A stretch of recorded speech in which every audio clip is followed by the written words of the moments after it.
there is the hope amongst certain people at the palace that when the marriage breaks down or breaks up, might be a better way of putting it, that Harry will have already created sufficient distance between Meghan and himself for him to be able to make a more graceful exit. That's it. It's all it's ever been about. But quite astonishing that they seem to believe that this strategy is going to win over any fans. But then I think there's another dimension to it. Oh, good. Go on. I think which I don't think that anybody has alighted upon it yet. If Harry hives off from Meghan and she is containable, which of course nobody has ever been able to contain her. That was one of the ways I came to write my books about them, because I was leaked information in the hope that she would become containable. But she's uncontainable. But if Harry can do a lot of solo stuff, there is the hope amongst certain people at the palace that when the marriage breaks down or breaks up, might be a better way of putting it, that Harry will have already created sufficient distance between Meghan and himself for him to be able to make a more graceful exit than if they are a duo at all times. So I think there's always been the hope. Initially, when they Mexited, the Queen herself, the late Queen, obviously, the Queen herself gave them a year in the hope that they would come to their senses. That's what she said, and come back. Nobody envisaged that they would hive off on the path that they have done. So the door was kept open for them. Well, of course, they have poisoned the pond to such an extent, but she has poisoned it irretrievably. He has poisoned it to the extent that the family, I don't think the family relations will ever be the same ever again. But if there were a divorce, it would be a more dignified way of extricating him from the situation as he goes to Botswana to tend elephants that are tethered and he can then pretend are in the wild. Yes. Yes, indeed. It's still an astonishing strategy, though, for a couple who told the world that they work together like salt and pepper. And given that this is a woman who he has chosen to lose everything for, I mean, what do you think is happening within Harry's world? Do you think there's a dawning of a realization that actually my brother was probably right? My old friends were probably right? Or does he genuinely think that somehow she's going to become a really successful businesswoman? I think he's partly hoping that she'll become a very successful businesswoman. My understanding of Harry as a personality is he never is wrong and never admits he's wrong. But he has certainly tried to crawl back into certain people's good graces, which suggests that whether he has admitted that he was wrong or not, he is aware.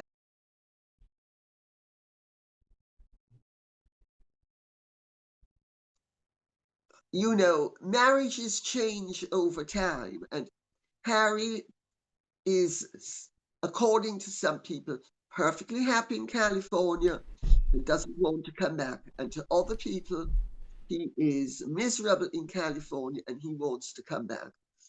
I think if we distill the two sides, we can maybe arrive at that sometimes Harry is happy to be there, and he's certainly happy to be irresponsible and walking around stoned out of his mind and throwing stones on the beach with the dogs and riding his bike with security following him.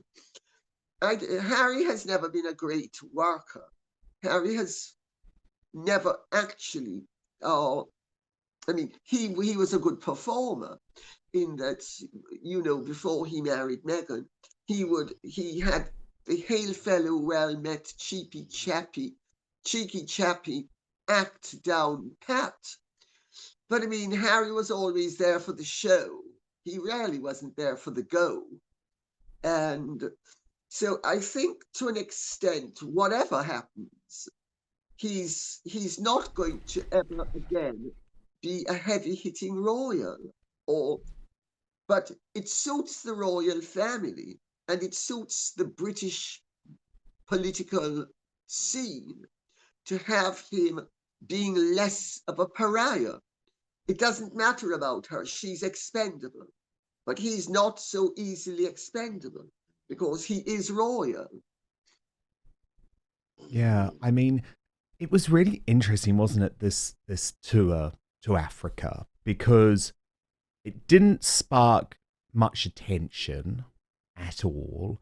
It was relatively low key, but it was very clear that Harry thought he could use it for PR purposes and to go back to the happy-go-lucky guy he used to be.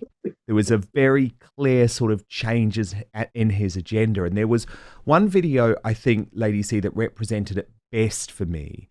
And it was when he was with a group in South Africa and he attempted to replicate that moment that King Charles had with the New Zealand female rugby team. But the difference to me was that with King Charles and the rugby team, King Charles had no idea about it. It was a very genuine moment. But with Prince Harry, he prompted the moment happening himself. So I'll show you the video and then get you to react off the back. Sorry, keep spreading the love. Thank you that you spent so much time with us. For such an icon so modest, oh my word. Wow. Are you all happy?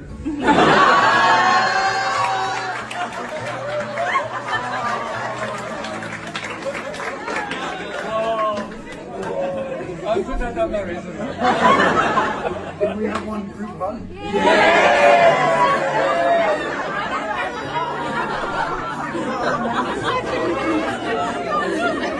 One, two, three, South Africa. 1, 2, 3. South Africa!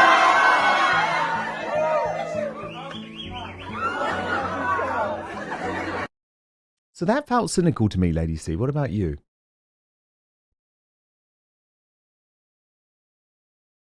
Opportunistic, and Harry is married to a pastiche, and he's become something of a pastiche himself. It's sort of, well, let's see what worked for everybody else and maybe we can get it to work for us as well. But there's a heck of a difference between something that's spontaneous and natural and something that's contrived. But Meghan is a study in contrivance. And Harry, without having been contrived, he was always a performer. Let's remember, he was a performer. Cheeky chappy, hail fellow well-met Harry was the facade. There was a whole other Harry that was going on. I know from people who worked with him that, they would have to bend elbows to get him to do certain things.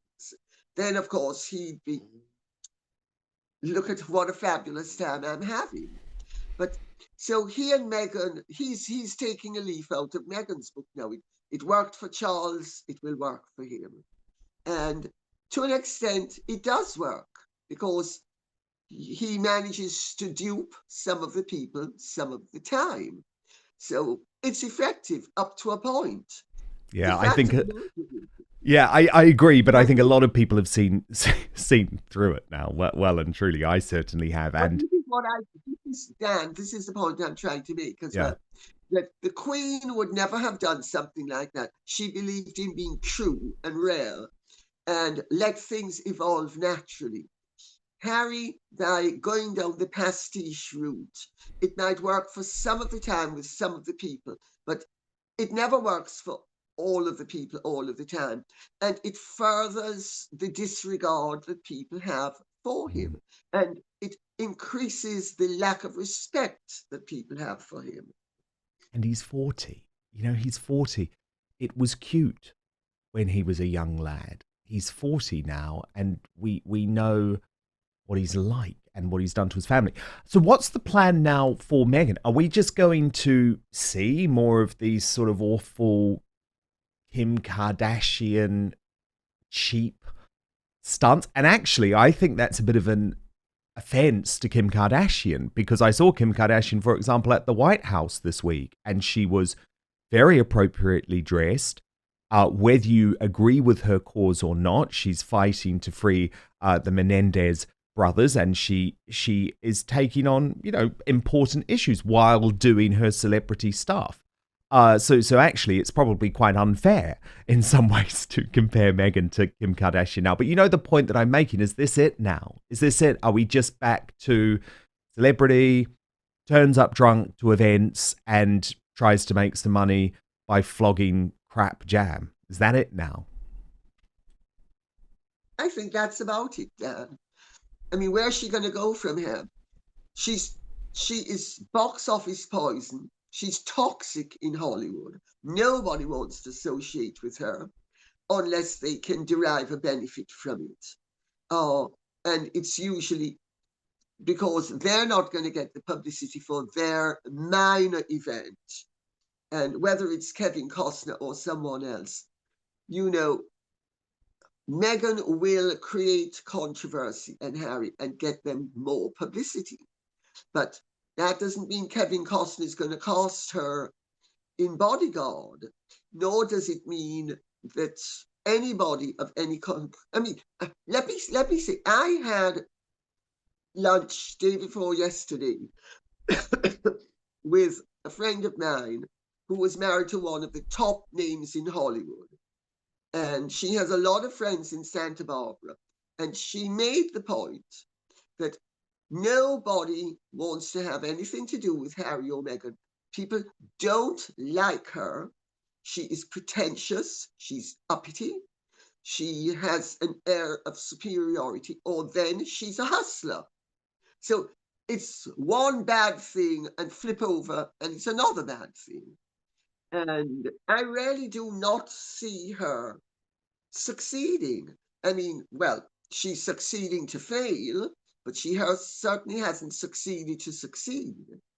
And, let's see what happens with Well, that. indeed. But I agree, Lady C. I can't see her succeeding. So, by the way, I have huge sympathy as to why King Charles is completely gripped with fear about Harry returning with the begging bowl and wanting money. And I think it's a genuine concern, actually, because I know he just got the inheritance.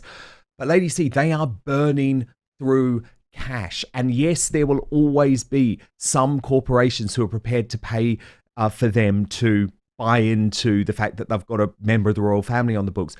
But not that many anymore. And certainly not in the numbers that they were being provided by the likes of Netflix and Spotify. Those days are over. And so the grift is going to be more difficult. We know that neither of them have a good work ethic.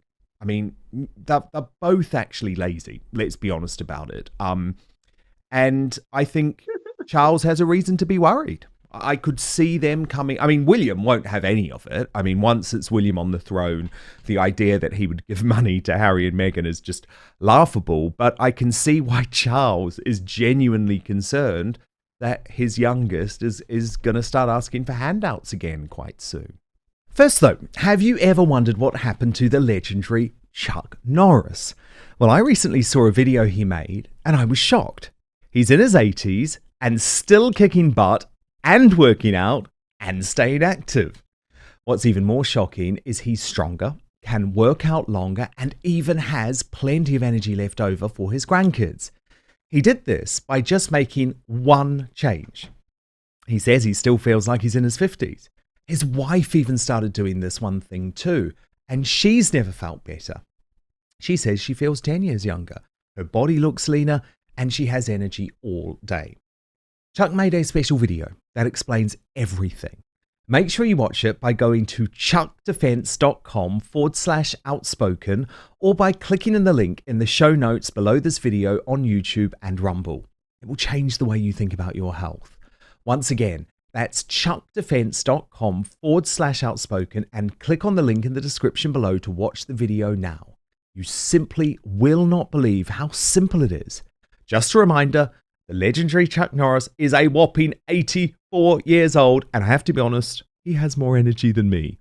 He discovered he could create dramatic changes to his health, simply focusing on 3 things that sabotage our body as we age. So watch his method by clicking the link in the description box below, but I'll give it to you now as well, chuckdefense.com/outspoken, or you can also scan on the QR code on screen right now. Back to the show. Yes, but remember, he was asking his father for handouts when he left. Yes. And his father gave him 2.5 million and said, "That's it, bud, you're on your own." And his father just refused to give him any more money and refused to take his calls. And his father is not the pushover that people seem to think he is. I can well see why any parent with a child who's that problematic would have a dilemma as to the degree of funding that you are morally obliged as a parent to provide, considering the circumstances. And it's always less than they want. Let's put it that way. But I mean, it would be unrealistic of anybody to expect that a king would allow his son to end up dossing on the Bowery. I mean, it's not going to happen, and it shouldn't happen. But that doesn't mean he's not going to have to move into a smaller place, etc., etc. But what is interesting is that my understanding is that no one in the royal family wants to subsidize Meghan even to a sou or a farthing. And therefore, as long as they're together, that's if they really run into serious trouble, it is quite possible that the family will feel, well, we'll give him maybe an allowance of 100,000 per annum. Yes. And thereafter, Harry, you're on your own. And well, then indeed. All of a sudden, Meghan will be burning up the telephone wires with all of the billionaires asking for help. Yes. And we know that's why she's befriending these billionaires, which is all very odd too. Thank you so much for watching Dan Wootton Outspoken. Please click on my face just to the bottom left to subscribe to this brand new independent news source and turn on the notification bell so you'll be alerted to our brand new live shows, uncancelled interviews, and special royal episodes. Outspoken is also now available as a podcast, so you can listen to the show every weekday on the go, wherever you are.